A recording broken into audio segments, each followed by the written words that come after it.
Hi there, online learners. Today we are going to dive into nonfiction summary writing, and this time we're going to do it for a longer passage. So you're going to need your reader's notebook.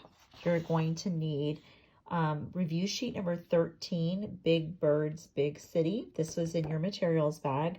Remember, if you don't have this, you lost it or something like that, it will be linked for you on the checklist, okay? All right, or in your Schoology folder. Okay, so this is also something you're going to need. It is in your Schoology folder, and it's called Nonfiction Summary Organizer is the title of it. But this is the first page that you're going to see. This is just going to be a quick review. We have already gone over this before about what makes a summary when we learned our lesson the other day with the task cards. We've definitely gone over the summary burger and how the top bun, the middle part, the bottom part, they're all just the beginning, middle, and end of a good summary. And we said that a summary has synthesized main idea sentences for the beginning, the top bun. It has it for the middle, synthesized topic sentence or main idea sentence. And sometimes when a passage is really long, you might have 2 main idea, and sometimes you might even have 3, okay? And then lastly, the bottom bun is the synthesized main idea of the very end. And all of these sentences follow that formula: subject plus verb plus main idea, which if you have been doing our main idea practice from last week, you've been asking questions, you have been practicing on your own, maybe with some nonfiction reading, you've watched all my videos, you've done all the practice, you are probably really good at this by now, okay? If you are not, I'm going to tell you something. Summaries are going to be really challenging. So you have some things you need to do. You need to, 1, communicate with your teacher. You need to go to your teacher's office hours and get extra help. Okay, for those of us that are ready, let's move forward. So we're going to summarize on a longer passage, the Big Birds, Big City. And if you look at this page, it has all the steps for a summary. And then down here at the bottom is where you're going to type in your answers, okay, right here. Now, I'm going to do a little bit of practice for you right now. And we're going to do it on review sheet 13. I'm going to show you how I came up with a summary that would fit in this organizer. So let's just review. We numbered our paragraphs. So sometimes when you have an article and there are subheadings, it's nice because you can kind of tell from the subheadings where the beginning, middle, and end are. And that's actually step number 1. Decide where the beginning, middle, and end are. So like I said, this is kind of easy because that's the beginning, subheading 1. Subheading 2 is the middle, road to recovery. Subheading 3, eagle eye, is the end. Now, obviously, not every assignment where we ask you to summarize is not going to be this perfect 3 subheading. That's not going to happen. In fact, later on, when we ask you to summarize Sky Falls, it doesn't even have subheadings. So what do you do then? Let's pretend this doesn't have subheadings. First thing you need to do is just number your paragraphs, and you should know how to do that. Every time there's an indenting or some spacing, that tells you it's a new paragraph. And then you kind of have to play around with it. So it has 8 paragraphs. So, I mean, I'm just going to rough estimate. Remember, we got to be flexibly thinking here. It's not exact. And you could say paragraphs 1 to 3 are the beginning. Paragraphs, let's say 4 and 5 are the middle. And then paragraphs 6, 7, and 8 could be the end. So they're not exact, right? There's 2 here, 3 here, 3 there. And I could even say, like, I know this is just a fast intro. I probably don't even need this. The main stuff is right here, right? This is what I need. So this could actually just be 1. So this is where you have to have that habit of mind of being a flexible thinker. That is super important.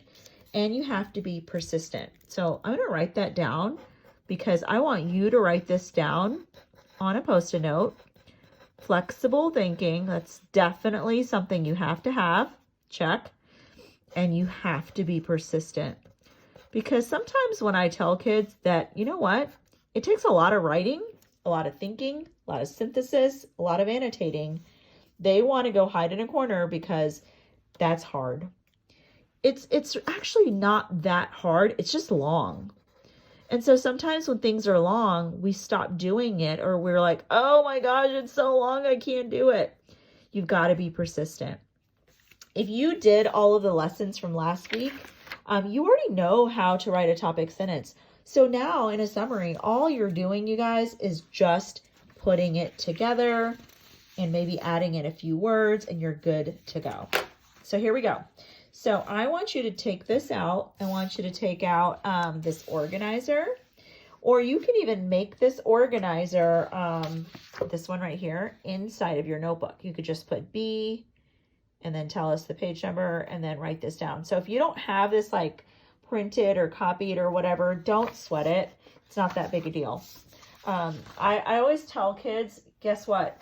The paper is not magical. The paper is not magical. The hard work is what you can do to be a flexible thinker and get it done. Okay, literally I just wrote B. I have a little section for paragraph number, and then I have a little section to write my sentence. That's it. That's not magical. So you can definitely recreate that in your notebook. All right, let's go. So what I'm going to do for my main idea, for my summary, is I'm going to, I already did step 2. I read it. Remember we read this last time. Step 3, I'm going to synthesize it and write a main idea sentence for the beginning. And then I'm going to keep doing that step for the middle and then for the end. So my beginning is Death by DDT. It's paragraph 3. I decided not to do paragraphs 1 and 2 because they're kind of the beginning. Introduction, not important. This I thought was super important. So this is the beginning. And I'm going to label it a B on here. I'm going to label this an M on here. And I'm going to label this an E right here, because that'll help me see where my beginning, middle, and end are. And that's really important. Okay. All right. So now let's take a look at how I synthesized it, because that's our next step. So I read Death by DDT, and now I'm synthesizing it. I have a subject, a verb, and a main idea. Here's my sentence. Peregrine falcons were nearly wiped out by a chemical pesticide called DDT that made the eggshells of peregrines thin and fragile. So I need you to make sure you're writing that down in your notebook. Peregrine falcons were nearly wiped out by a chemical pesticide called DDT that made the eggshells of peregrines thin and fragile. Make sure you tell us this paragraph number and that it's from the beginning. Okay, so once I've got that done, I'm ready for the middle. And we do the same thing. We're going to kind of read a little bit. These 2 paragraphs are my middle, right? The road to recovery.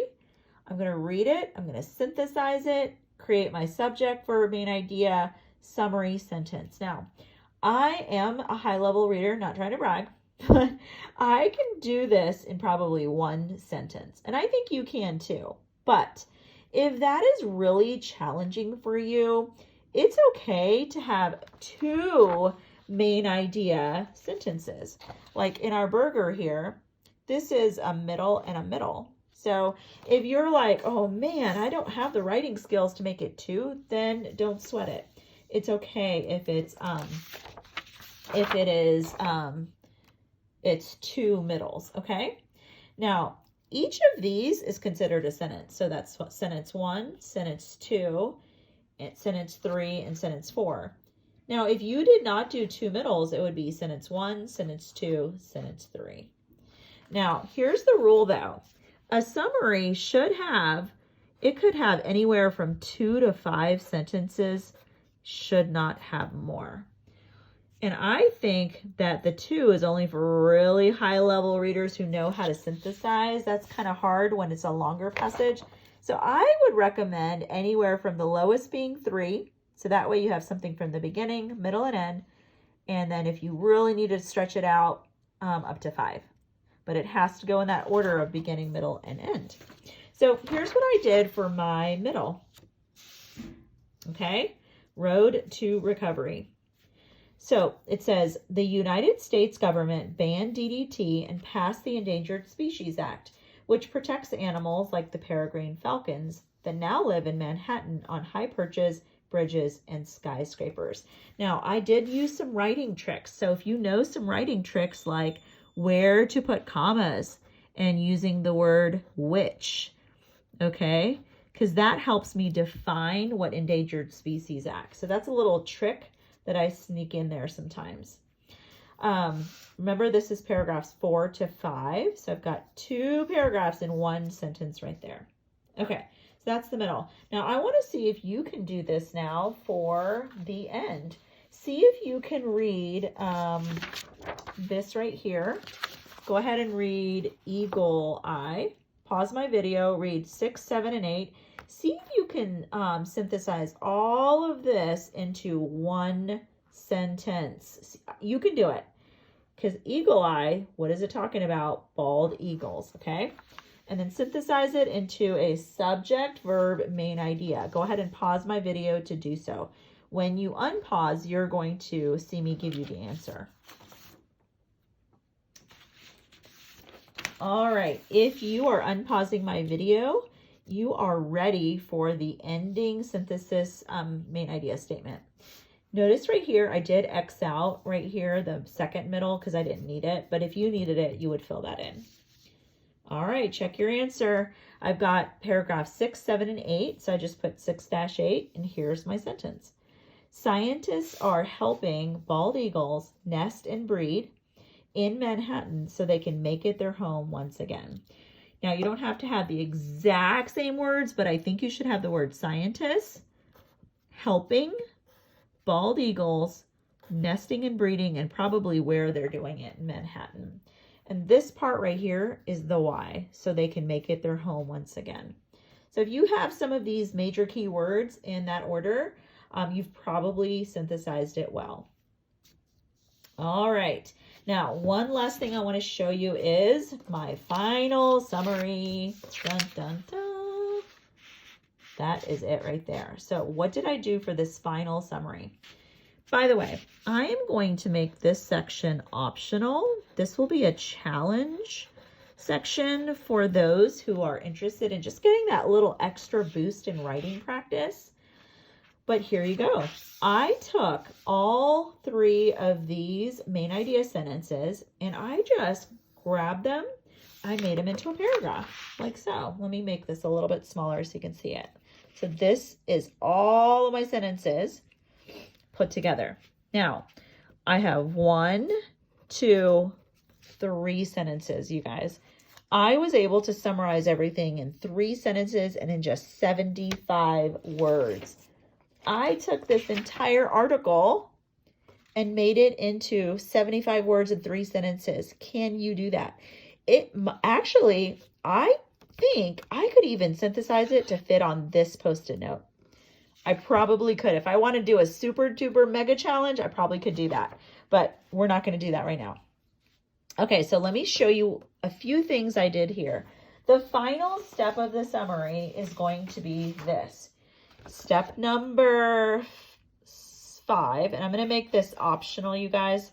Write your final summary in paragraph form and add in any transition words to help your writing to flow. First of all, in addition, furthermore, and so on. And then step 6, you've got to read it out loud, check for grammar, capitalization, punctuation, never skip that step. So here we go. It says, peregrine falcons were nearly wiped out by a chemical pesticide called DDT that made the eggshells of peregrines thin and fragile. So that's the same as right here. I just copied it. Okay. Now, I want to combine these 2 together. So I used a little transition word and I put later on or later in. And I gave the year too. I went back in the text and found that.